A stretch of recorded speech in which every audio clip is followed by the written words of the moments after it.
วันนี้ก็เป็นมื้อที่ทางคณะลูกหลานของนักวิจีนเนาะนักวิจีนนักวิสินไทยพงศิษฐ์คุณพ่อสวัยพงศิษฐ์มีเป็นโยมพ่อเป็นพ่ออ๋อ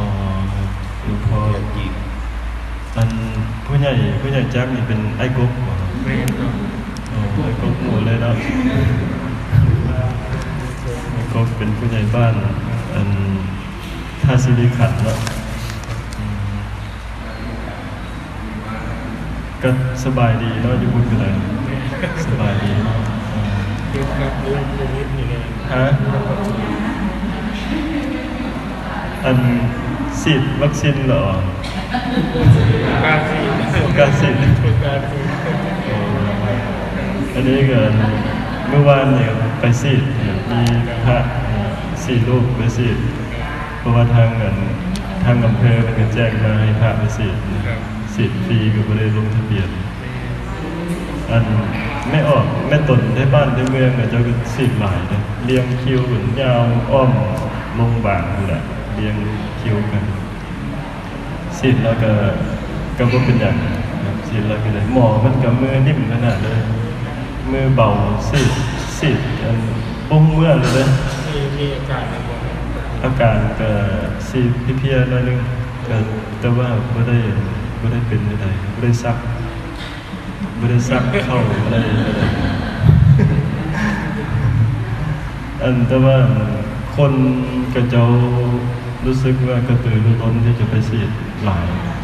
แล้วก็คนที่ฉีดแล้วก็บอกญาติพี่น้องกันไปนะครับยังค่อยนี่ก็อันโยมแม่ก็ยังให้ไปฉีดเห็นว่าไปฉีดโรคฉีดอย่างก็ฉีดโรคยันแต่โรคติดโควิดคุณแม่เรียกว่าอันใดครับฉีดเข็มแรกแล้วก็วันที่25พันกันนัดอีกนะ25กันนัดอีกก็ฉีดไปฉีดเลยก็ยักฉีดตามที่ความตั้งใจเคยเว้า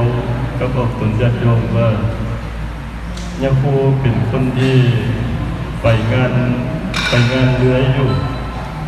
ไปกินนิมนต์บ้านคุณบ้านพีไปงานศพมองนั้นมองนี้ก็มีแต่มองคนหลายนะเข้าไปต่างที่ต่างมองบางที่ก็ไปต่างจังหวัดสิก็สิว่าไปแล้วก็สิเป็นตัวแพร่เสื้อกันอย่างดีกันนะถ้าเป็นยาคูกันเลยนะไม่ออกเราก็ค่อยได้ไปใส่มันมีแต่มาจังหันอยู่วัดเราก็คิดไว้ตั้งแต่แรกเลยจะเป็นห่วงออกตนญาติโยมเป็นสีดำเราก็เลยไปฉีดแบบนี้ก็มีแต่ผู้ญาติเนาะมีแต่ผู้ญาติเสียงทัดทานเสียงวิจารณ์ของ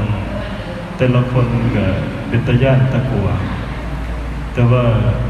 ค่อยก็คิดอยู่ในใจว่ากับบ่ตอบโต้เบาๆคิดแต่ว่าต้องฉีดครับคิดแต่ว่าต้องฉีดถ้ามันฉีดแล้วก็ตายก็สิได้ให้เบิ่งค่อยนี่แหละมาตายถ้าบ่ตายก็สิได้เบิ่งค่อยนี่แหละว่าค่อยฉีดแล้วบ่ตายสินะคล้ายๆกับว่า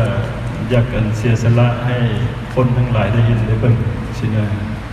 สิทธิ์อีหยังก็คือสิทธิ์อีหยังก็ได้ค่อยแม่ค่อยก็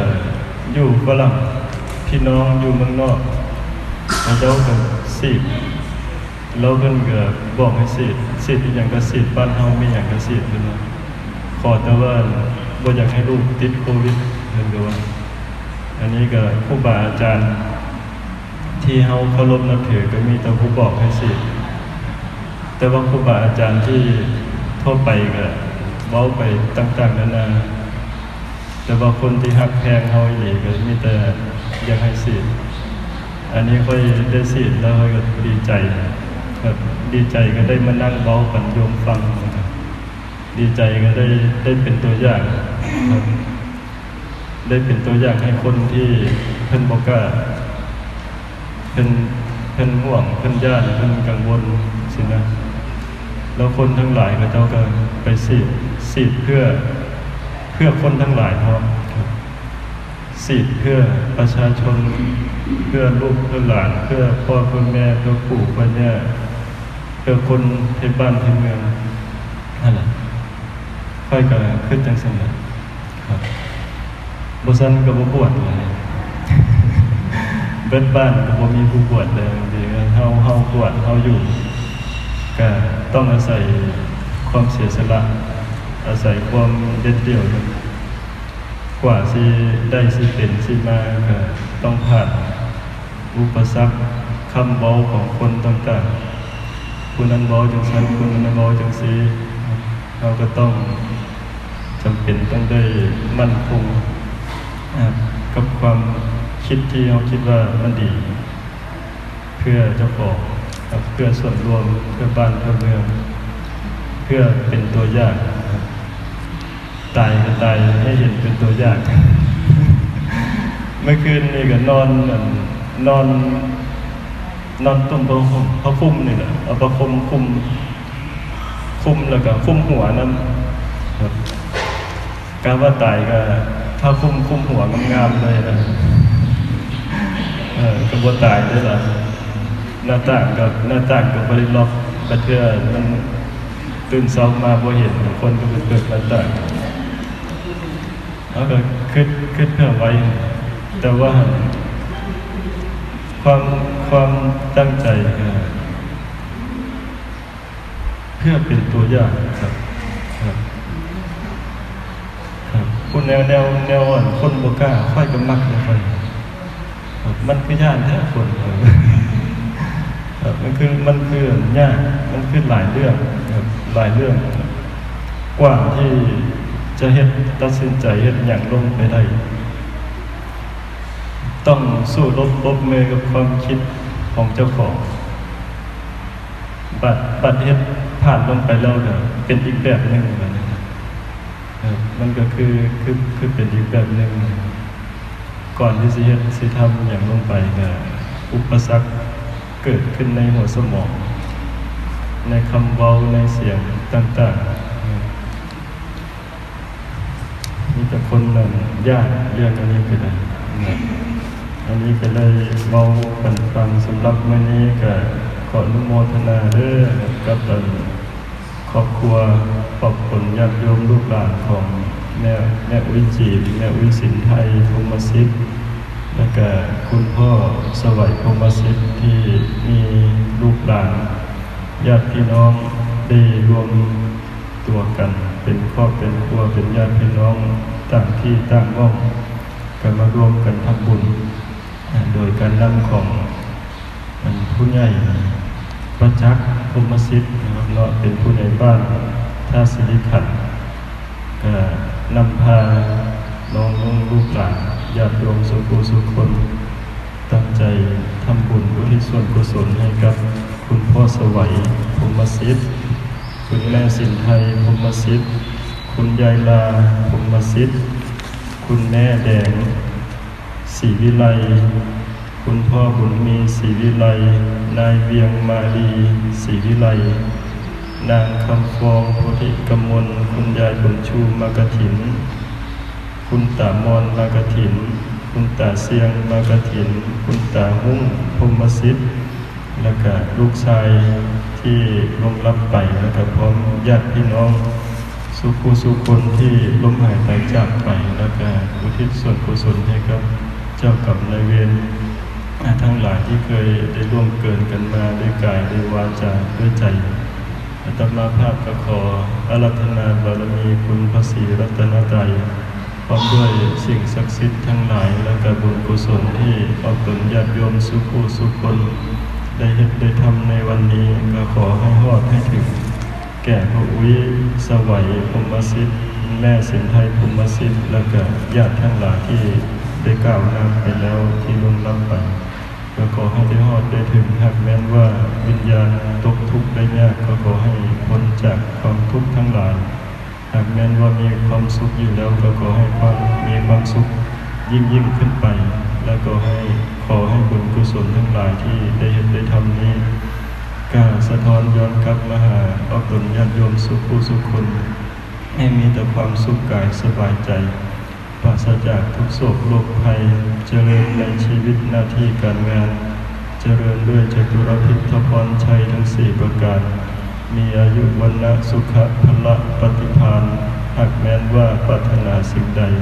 ที่เป็นไปด้วยชอบประกอบไปด้วยธรรมแล้วไซ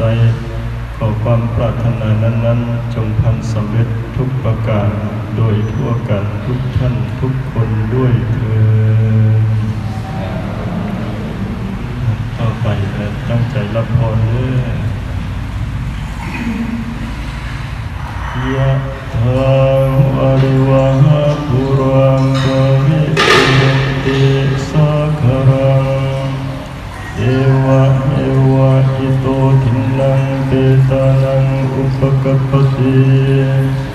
อิจิตังปฏิตังตุมหังคิปะเมวะสมิจฉตุสัพเพปุเรนตุสังกปาจันโทปนรโสยะธามณิโชติระโสยะธา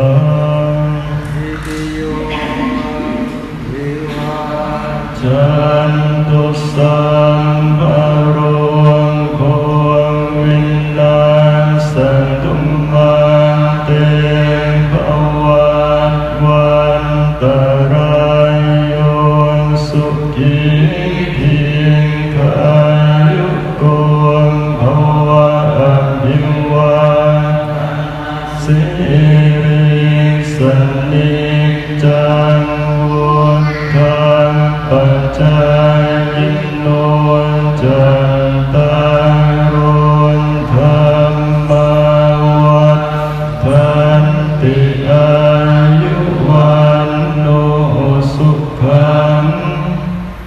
ภาลังอายัญจะโกฏากินนาทินาสังฆามิสุภติ